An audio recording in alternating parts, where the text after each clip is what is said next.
Avui us parlarem de l'addicció del cànnabis i el tabac. El consumidor inicialment ho inicia a través del plaer, pensa que farà una dosi determinada durant un temps determinat, per exemple, en fuma un cigarret i prou, però aquesta normalment s'acaba allargant en el temps i en la quantitat. Les drogues també presenten tolerància. La tolerància la podem definir com aquella necessitat d'estar augmentant constantment la quantitat que estem consumint per arribar a sentir el mateix plaer que vam sentir la primera vegada que vam consumir. Quan deixes de consumir, tens el síndrome d'abstinència. El síndrome d'abstinència consisteix en un conjunt de símptomes físics i psíquics que ens faran tenir malestar. El tabac. L'OMS reconeix com a malaltia el fumar. Doncs el tabac crea dependència, tolerància i síndrome d'abstinència. És la primera causa de mort prevenible. Per deixar de fumar, generalment s'acudeix a un especialista que et pot ajudar i també existeixen productes que ajuden a mitigar el síndrome d'abstinència. El cannabis és la droga il·legal més consumida a Catalunya. Els consumidors de cannabis, tal com abans ja hem fet referència, solen donar fe de que donen pitjor rendiment tant a nivell escolar com a nivell laboral. I això és com a conseqüència dels efectes psicològics i físics del consum de cannabis. Els més freqüents són la relaxació, les dificultats cognitives, la sequedat de boca. Amb el cannabis també tenim un síndrome d'abstinència. Aquest no apareix com el tabac de seguida, sinó uns 15 dies o una mica més tard, posterior a l'últim consum que hem fet. Sol ser més intens, tinguen irritabilitat, agressivitat, insomni, tristesa, suor i tremolor. Per deixar de consumir el cannabis, en general es necessita acudir a l'especialista i en aquest cas, no com el tabac, no tenim medicaments específics per alleugerar el síndrome.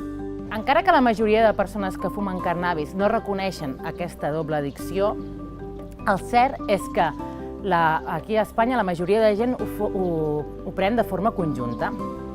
Doncs el tabac suavitza l'expressa del porro, també ajuda a la seva combustió i no és tant una bomba com quan es fuma de forma aïllada.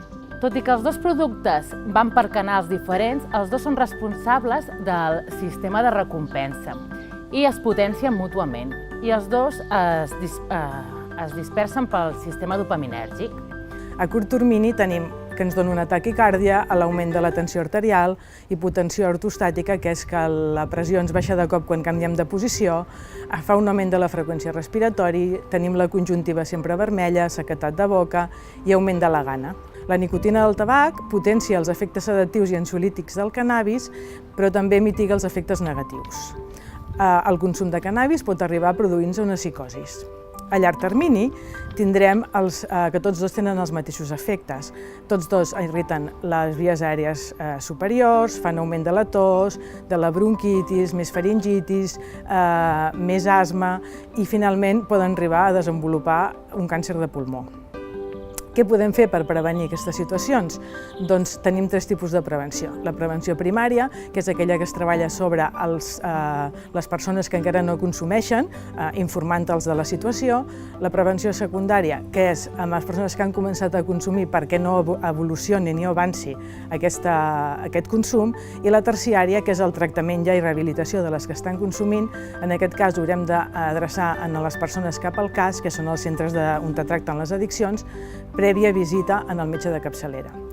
Finalment hem de dir que pensem que l'escola és el marc ideal per treballar, ja que en aquestes èpoques, aquestes edats, són on s'inicia el consum.